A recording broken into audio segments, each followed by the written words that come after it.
Latoya, and we are so glad that you guys are here with us today. All right, I'm going to pass it on. Here you go. Good morning, everyone. I want to say thank you for joining us today for our Critter Connection. If this is your first time here with us, Critter Connections is where we explain some things about the creatures that share the world with us, okay? Today, I've got different types of arthropods. Now, if you've been here with us before, you'll know that an arthropod is a type of family group that has a whole bunch of other little guys inside it. We do apologize if there is a lot of noise going on. Apparently, people are working on our roof, so I will try to do my best to mask that sound.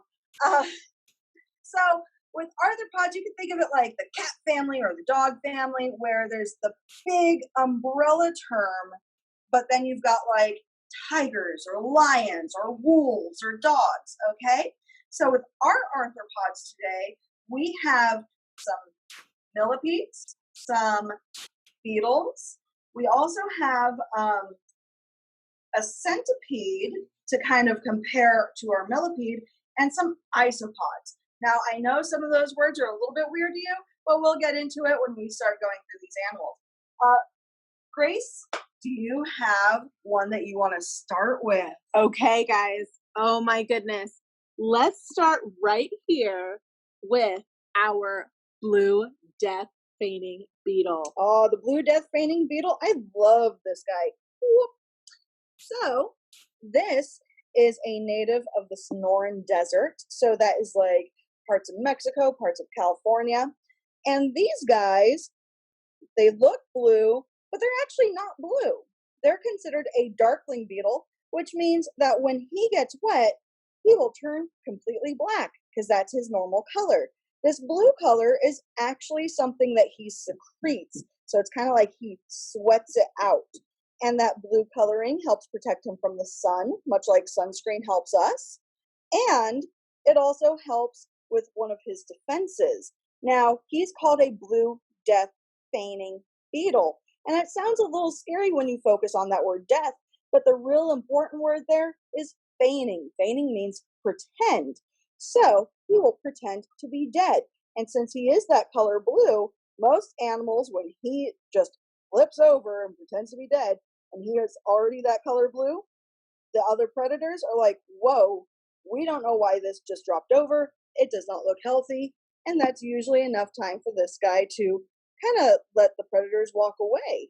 And he will start walking again when he feels safe. Now, obviously, he feels safe with me. He hasn't played dead.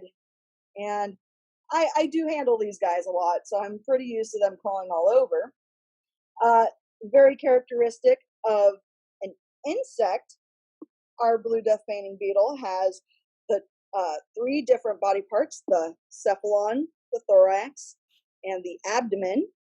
He also has his 6 little legs, his antenna, and he also has teeny tiny little mandibles. Mandibles are his jaw. Now, because he does have a jaw, he could technically bite. But the things that he likes to eat are really soft plant matter. So like if leaves fall from a tree, he likes to eat those leaves. So even if he were to try to bite me, it would not really hurt. Excellent. Okay, friends, I just want to do some housekeeping while we are hearing Expert Explorer Krysan talk about the incredible blue death feigning beetle. Remember to keep your comments in the chat box kind. Remember to keep your comments in the chat box purposeful. That way we know when you're asking a question to explore Krysan to answer. So those are the questions we're going to focus on. Do you have any questions for Expert Explorer Krysan on the blue death feigning beetle?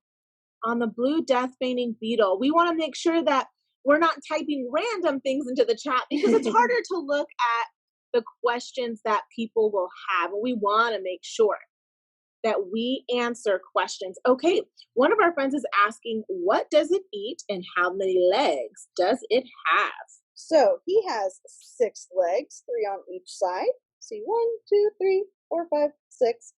and he eats decaying matter. So technically the term is dentrivore, which means that any sort of decaying matter, which is like I was mentioning before, the plant matter falls from the trees, but it could also include things like dead animals. Kind of helps clean up the environment.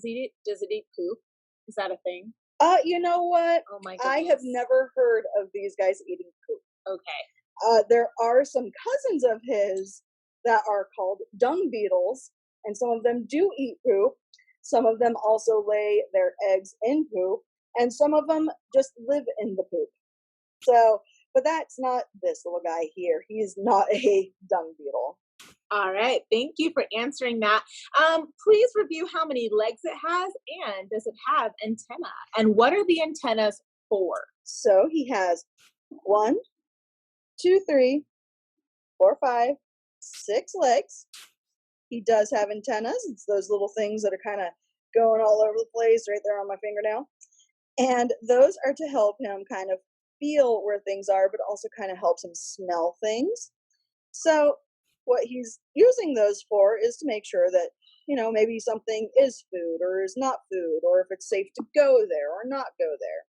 So he uses those for a lot of different things. And before we move to our next insect, they want to know, where do these live? Are these in the desert? Are you going to find them everywhere? Where do these live? These are a desert animal, but they live primarily near water holes.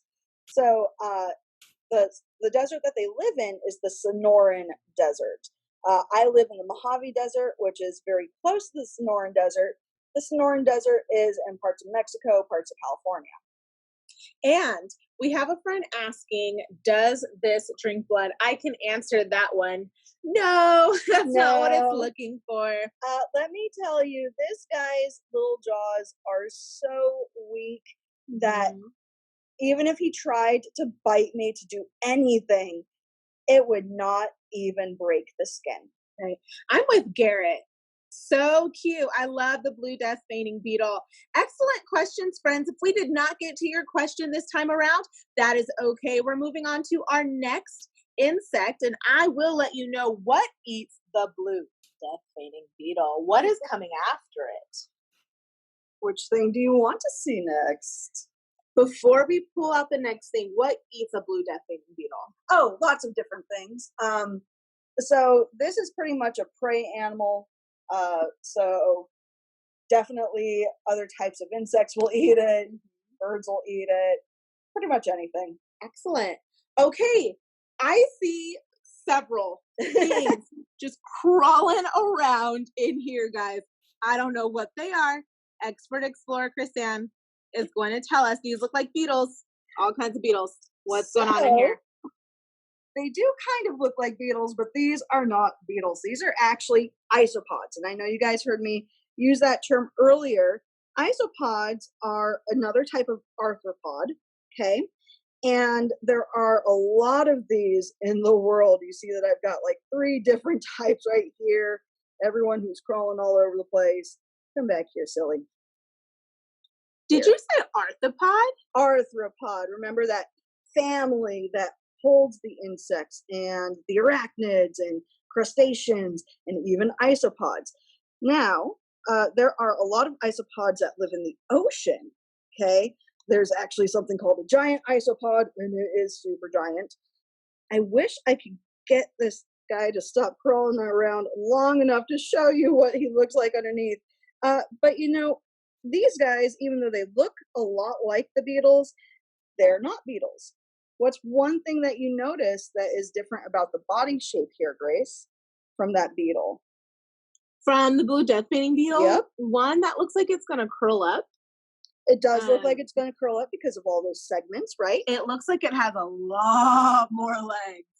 So it does have a lot more legs. Another thing, too, is it doesn't have those 3 sections. Remember the 3 body sections on the blue death feigning beetle, the cephalon, the thorax, and the abdomen? This does not have that. It does have this little protective shield, though, just like how our beetle has an exoskeleton, so does this one, but this one's a little bit more flexible, and you did say that it looks like it curls up. Can anyone think of a type of bug that curls up into a ball? Our friend said the roly-poly. The roly-poly, exactly. And a roly-poly is a type of isopod. So they're related. They are related. So this guy could potentially curl up just when he feels threatened too. Now, I do like isopods. So for this one, he's just a runner. I do really like them. They also kind of help clean up their ecosystem. So remember our blue death feigning beetle was a denturewort? This guy is too. He is just all over the place today. He's on the run. Bug on the run. Do they battle each other? No. These ones don't. These ones actually are housed together with our next little friend that we'll talk about. So we're gonna put him back. Yeah, because he's like, put me in a cage. He's like an unruly toddler. He's gonna go out of the gate. It's out of control. Yeah, he's just all over the place. Ah, awesome. Okay. So they don't battle each other. No. What do those eat? They like to eat decaying matter as well. So isopods are really good in gardens because they will help kind of clean up that garden bed from anything that has fallen. They will also eat some little itty bitty bugs. Mm-hmm. And so like the ones that will potentially destroy your garden. So they're really good with that. And I love these descriptions. One person said it's kind of the color of a potato. Another person said it looks like a jelly bean with legs. I love the jelly bean with legs. I want to see someone draw that now. How many legs does it have? So it looks like, if we look real close on them, it looks like there is one pair of legs per segment. So that means that there's 2 legs on like the right and the left, right? And that just goes down the body. And that's actually a very important thing to notice because that's going to come into play with our next live specimen and then our not live specimen. Let's do it. Okay. Bring it on. See the live one or do you want to see the dead one? Let's see the one that is not alive. I'm going to zoom in before you pick it up.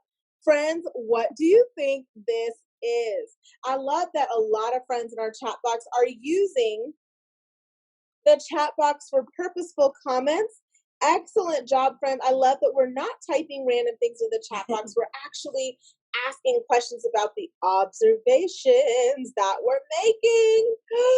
You are correct if you said it is a centipede. And there's a very good reason why we're not going to pick up a live centipede. Live centipedes are venomous. It means that if they bit us, we could potentially get sick. So we definitely don't want that to happen. You can see this one here is not alive. I'm sure you saw it kind of flop over when she picked up that tube. And the reason why I said that the number of legs was a very important thing is, and she's got a really good close-up of this, is that you see that there are 2 legs per segment on each side. So they've got 1, 2, 3, 4, right? 2 legs per segment versus the 1 leg per segment on the isopod, right? So, like I said, number of legs is a very important thing. Another thing that is different, though, between the isopods or even the beetle or even our next guest is these fangs. These fangs right That's here. What we want to avoid forever Exactly. They are not really fun little critters to play with, but there are definitely worse things in the world. But some of the most venomous insects do tend to be centipedes. So we do have to remember, if we see one of these little guys crawling around, don't just go and pick it up. Okay? That's right. One of our friends asked, and I'm going to answer this one. One of our friends asked, what would happen if you try and hold it? I'm switching the camera around. Well, friends, things can happen if you try to hold a centipede, and we want to make sure that we are safe. Now remember, animals want to protect themselves as well. And so those two things at the back of that centipede, if it decides that, oh, you might be a threat, and guess what? You're much larger, right, than the centipede. If it decides you're a threat and then decides to sting you, you could get very, very sick. So if you see a centipede in the wild, leave it alone. Don't go grab that. What if you see it on the playground at school? Go get an adult. They will be able to help you do the right thing with that centipede and keep yourself safe. And guess what? It'll keep everyone on the playground safe. Okay, friends? All right, we're ready for our next live specimen. This is probably one of my favorite live specimens. Let me see if I can get her out real quick. Boop. Oh my goodness. This is our millipede. This particular type of millipede is called a scarlet millipede. Why do you think she's called a scarlet millipede? I think I know. I want to see what our friends say. I want to see what our friends say too. You just have it's color. Yep, You're right. She's color. red. So I know she's kind of tiny. She's a little young, but you'll notice she does have little antennas kind of going around at the front there, kind of helping her feel around. One of our friends said it looks like a worm. It kind of does look like a worm, but what's the difference between this and a worm? This one has legs. Are they poisonous? So, they are not poisonous. They're not even venomous. So this little lady right here, if I wanted to eat her, I could. She would not make me sick. Oh my goodness, what?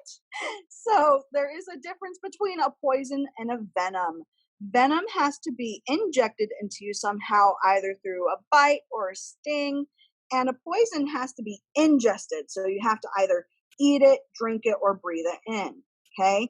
And that's why I said she's not poisonous. I could eat her if I wanted, but look at her. She's so tiny and cute. Why would I want to eat that? Well, what does it eat? Oh, so most of the friends that we've seen today have been some sort of dentivore, right? Where they help clean up their ecosystem. Same thing with millipedes. They are wonderful cleaners in their ecosystem. I do want to point out, it's going to be really hard to see because she's got really tiny little legs, but she actually has 4 legs per segment. Okay, so she's got more legs than that centipede. I have a friend who says it looks like an earthworm but has antennas. Yeah, definitely. Yeah, I can see cool. that. Like I said, she is super tiny, but she does have little legs. You see, she's kind of using them to grab. How many legs?